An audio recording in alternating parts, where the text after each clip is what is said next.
The spin-off TV series Gen V, I do like this one. Now, I wouldn't consider this better than The Boys, but it is a whole lot of fun and it's also very entertaining as well. Now, there will be spoilers in this review, so spoiler warning.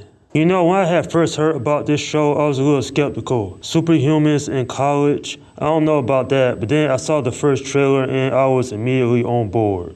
In fact, this first season was better than expected because even going in episode 1, I was expecting a poor spinoff that would have fell off the rails very quickly after that first episode, but thankfully that didn't happen because while the characters took me a little bit of time to get used to, by episode 3 I was invested with their storylines, and quite frankly this show does enough to make it feel more different than The Boys.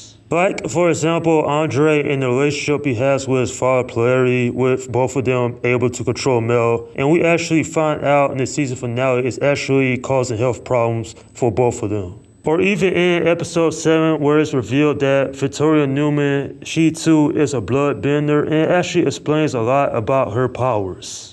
Good acting by mostly unknown actors I never heard about before, especially Patrick Schwarzenegger, with his father being one of the biggest movie actors in the world. He certainly has that charisma even though he didn't have a big role in this season. When it comes down to it, while this season did get a little inconsistent early on, there was enough in here that kept me invested, and at least it wasn't an outright disaster in my opinion.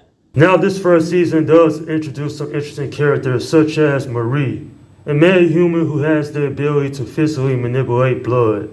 Sure, it may not be one of the coolest powers I've seen in this universe, but it is pretty useful, especially in the season 1 finale when she's tasked with taking out some of the road males. And speaking of which, all that was the cause of Idira. You see, one of the main plot points of this show is the virus, which certainly is going to carry over into season 4 of The Boys, but she is such an evil character because her hatred of males, and it all started from Homelander. And speaking of which, I thought Homelander showing up at the end of episode 8, it was kind of redundant. Like, don't get me wrong, I get they trying to do crossovers and all that, but I need this show to be its own thing. I don't want this TV show to become The Boys 2.0. Literally a missed opportunity I had a problem with was Luke, Golden Boy. Now, honestly, if he had stuck around for longer, and initially it looked like that was going to happen because, you know, the university that he was going to, they said he was going to the 7th. I was like, oh, cool. Maybe there'll be a showdown between him and Homelander, but nah, that did not happen. I was like, man, such a wasted opportunity.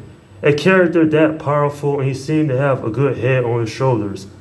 Even though that his girlfriend Kate had lied to him about his brother Sam being in the woods, another major plot point might add, where male humans are being kept at. And initially, while Sam does have a lot of issues, him and Emma does become a thing. I thought that was real nice. But just how this season ends is like the biggest cliffhanger. And I'm wondering how season 2 is going to shape up, but more importantly, are any of these characters going to show up in season 4 of The Boys? Like, don't get me wrong, there are characters that I thought could have gotten a little bit better character development. But this isn't a terrible show, it's just some improvement in the next season will be much appreciated. Still though, I did like the fight scenes that this show had. There were some over-the-top outrageous moments. And in true The Boys fashion, there is a lot of messed up moments just as well. At the end of the day, while some things could have been improved upon, this is still such an enjoyable first season. And if you're a fan of superhero TV shows, then definitely give this one a try because I believe it is well worth the time. I'm giving this first season a 7 out of 10. Yeah, this is pretty decent. Honestly, what this TV show should not focus on is fan service. Keep the characters from The Boys on their own show unless it's absolutely necessary and it makes sense to the story of season 2. If the people who have worked on this show want to do a crossover, fine. Just have it make sense later on. That way this show can develop its own identity. Nonetheless, a very interesting first season, and I'm actually looking forward to what happens with these characters next. And that is my review of Gen V Season 1. Alright, leave your comments down below in the section and let me know what you think about this first season. Okay, this is Slim Guy 172 saying peace out.